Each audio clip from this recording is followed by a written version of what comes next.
next. Joining me, always fun to have him, Hans von Spokovsky from Advancing America's Freedom. Advancing American Freedom, I said it because, I can't read out loud. That's why I don't script the show. He's the senior legal fellow. How are you, Hans? How you doing? Heidi, I'm doing just great, and I have to wish everybody a happy Memorial Day, and I hope they're going to celebrations for all of the great veterans that have served this country over many, many years. Yes, that's the important thing. Memorial Day is all about those people who have made the ultimate sacrifice, as we know, and it's a big deal. All right, let's talk about Iran, the war we're still not winning. Okay.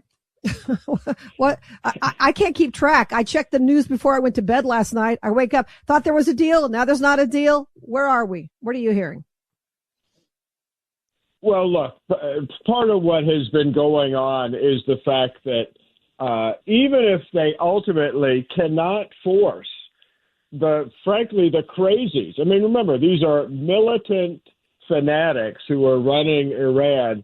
The most important thing for them to do, which the United States has been doing, is diminishing and eliminating not only their military capabilities, any potential for nuclear weapons, their missile capabilities, but also, don't forget, they were the largest sponsor of state terrorism in the world. And all of the terrorist groups throughout the Middle East and elsewhere, Hezbollah, Hamas, were trained and supplied with weapons and money by Iran. And diminishing all of Iran's capabilities the way we already have is going to reduce the level of terrorism markedly throughout the Middle East and elsewhere. So, hopefully they can get some kind of deal negotiated with the militants who are still alive there.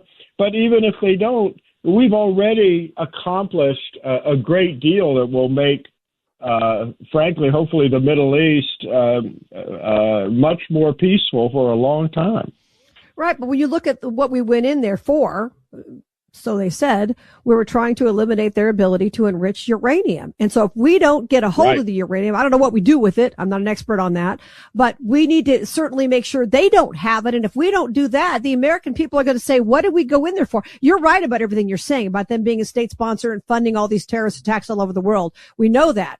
But we said we were going in for the uranium. I mean, Netanyahu's been at the UN how many times showing the little bomb and showing the clock and showing how much they have. If we don't get that, what was the point? That's what a lot of people are going to say. Oh yeah, but I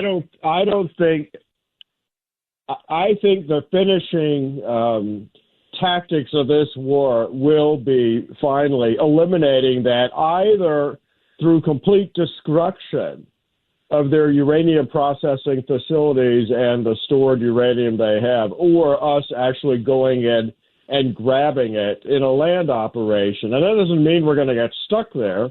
We might have to send the Marines and special units in to get it. But anyone who thinks that we are going to go in there and occupy the country like Iraq, that's just not going to happen. We learned our lesson, and it's very clear that Trump is not going to allow that to occur. Right. I certainly don't want to see that happen.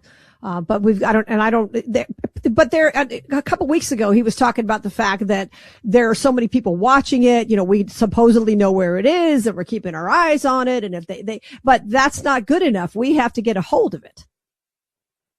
Well, that is true. And like I said, I have no doubt that's going to happen. We're either going to get a hold of it or we're going to blow it to kingdom come. It's going to be one or the other.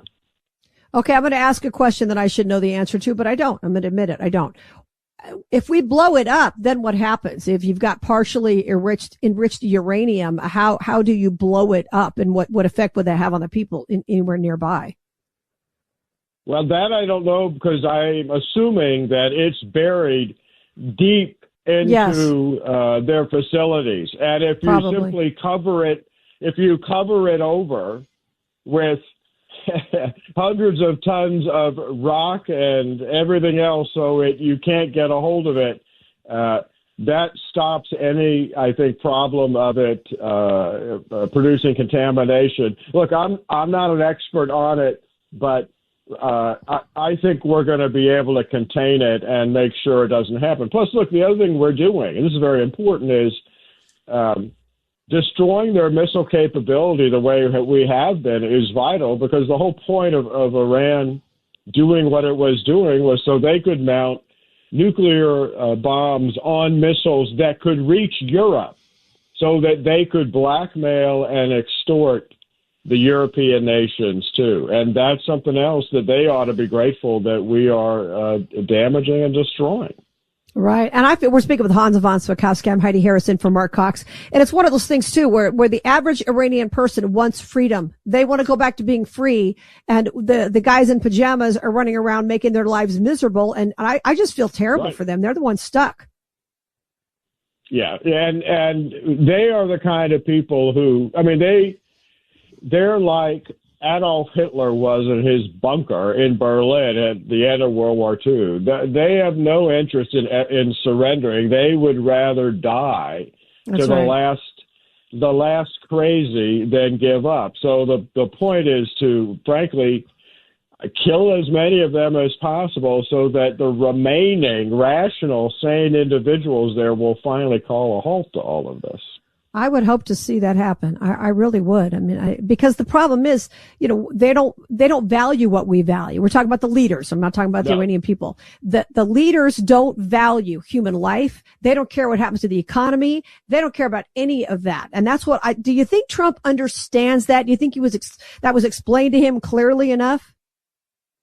Oh, I think he does understand that, because the one thing we've seen that look, folks may or may not like Donald Trump, but one thing he's good at is negotiating deals. He's done that his whole life, and I think that he recognizes the evil of the people he's dealing with, which is very different than Joe Biden or Barack Obama.